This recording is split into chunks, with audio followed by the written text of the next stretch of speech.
I'm learning a little bit more about how YouTube works, how to at least make a video and upload it, and a little bit of editing and making comments. This is all worthwhile. But as I look at my material that I've written up, I am reminded that this has been a process of education for me, as working with video is furthering my education. The process of discovery of my ancestry has happened over 20 or 30 years, really. I didn't know much at all about them. Even when I was a bishop, I really didn't know my ancestry very well at all. I used to feel like I missed out not having a conversion experience as an adult or even a youth when I'd hear people talk about it. And that pondering where the conversion initially happened in my ancestry is what led me to eventually discover the 32 first converts, the 17 families that are in my ancestry who were the first in their families to actually embrace the gospel in one way or another. And it's been a wonderful experience of collecting stories, data, working on Family Search, Ancestry.com, and doing all the things that go with this process of becoming more informed, which includes making lots of mistakes, overlooking things. I I completely missed the Arbon family, for example. I don't even have them included in some of my earliest work. And then fairly recently, I really researched the Arbons and discovered what an exciting situation it was to have them join the church. They have 13 children, and in England, in Cambridgeshire, little tiny communities where they lived, and how the kids immigrated to different parts of the world. And it's a wonderful story that really needs to be told. And I completely missed them when I was first kind of grappling with who all these people were. Uh, my grandparents have their own separate lines, and as I've organized my histories to break up what got to be too voluminous with the chronology of the 32 first converts, I've lost a little bit of that continuity when I look at each grandparent's ancestral background. It's different than mine because mine embraces all four of my grandparents.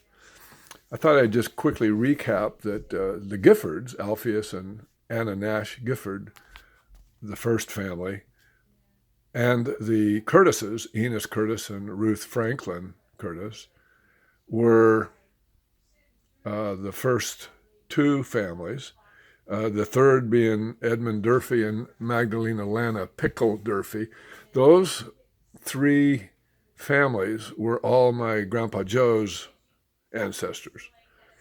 The fourth family, Welcome Chapman and his wife Susan Amelia Risley, who we believe were baptized in about 1834, but we're not sure, was my Grandma Lona's ancestors, or were my Grandma Lona's ancestors.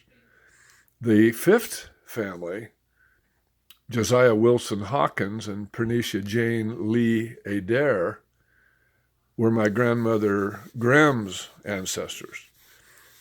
Those five families were the first five families to join, and they joined in what I refer to as the early church history era, pretty much the 30s, the first half of the 30s. The Giffords joined in 30, the Curtises in 31, the Durfees in mid 31. We have an actual date for them, 15th of May and 1st of June, 1831. The Chapmans, 1834, and then Hawkins 1835, and question mark about Pernicia. She gave birth to my second great grandfather, who settled Marsh Valley, Idaho, but she died and didn't go west. So her history kind of ended. They were from Kentucky area. The Hawkins had moved into Kentucky from the Carolinas, and of course, way before, generations earlier, had come from England. There's some famous Hawkins lines and a lot of more ancient Hawkins genealogy that may have some relevance to us. So that first 5 families in the early period I've just reviewed. The next families were in the what I sometimes refer to as the Nauvoo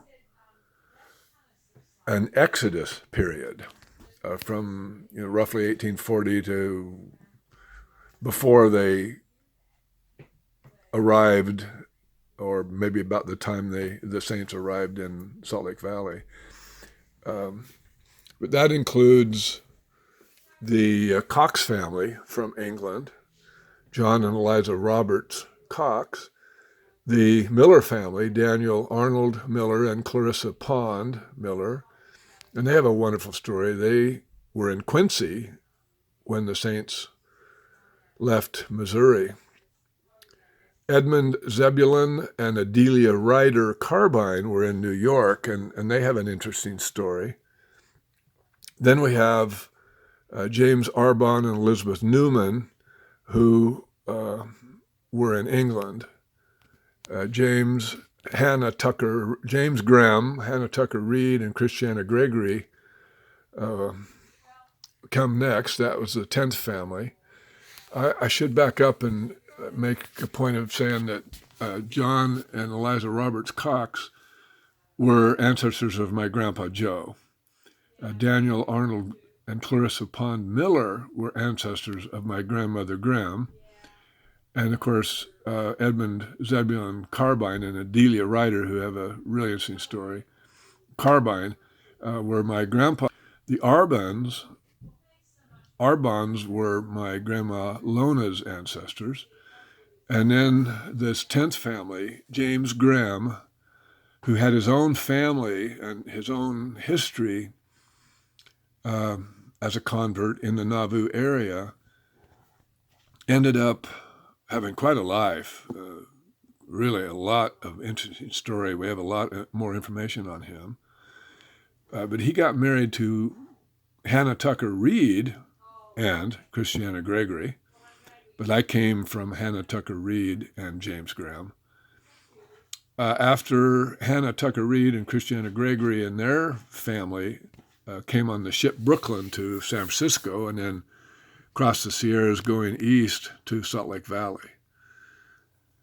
The 11th family, William and Margaret Pettigreen Hope Williams, are my grandfather Graham's ancestors, and they came from Wales, England area.